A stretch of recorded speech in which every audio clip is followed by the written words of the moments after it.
एउटा गाजर टिपेको थिएँ मैले, यो लिएर जान पुरो सुन्दर भएछ।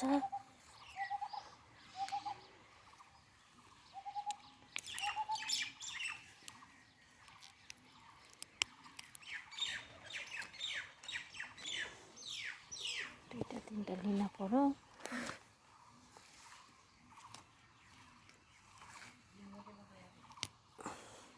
सबै छ छानालाई टिपेको छ थोड़ा थोड़ा, पनि दुई तिनटा फ्रेस चाहिँ लिएर जाऊँ भनेर।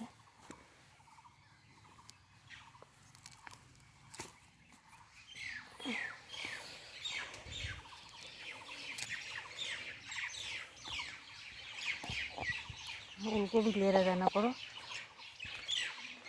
फुलकोपी चाहिँ जति उठाएको चाहिँ मैले दिइदिएँ, कोलाई दिन पर्यो, बाँडिदिएँ। घरको सामान राम्रै लाग्छ खाएर, राम्रै भएछ हुन त फुलकोपीहरू। बन्दाकोपी, फुलकोपी, बकुलेहरू खराब भयो, बन्दाकोपी छ अरू। सब्जी नहुँदाखेरि सबै खाना हुन्छ।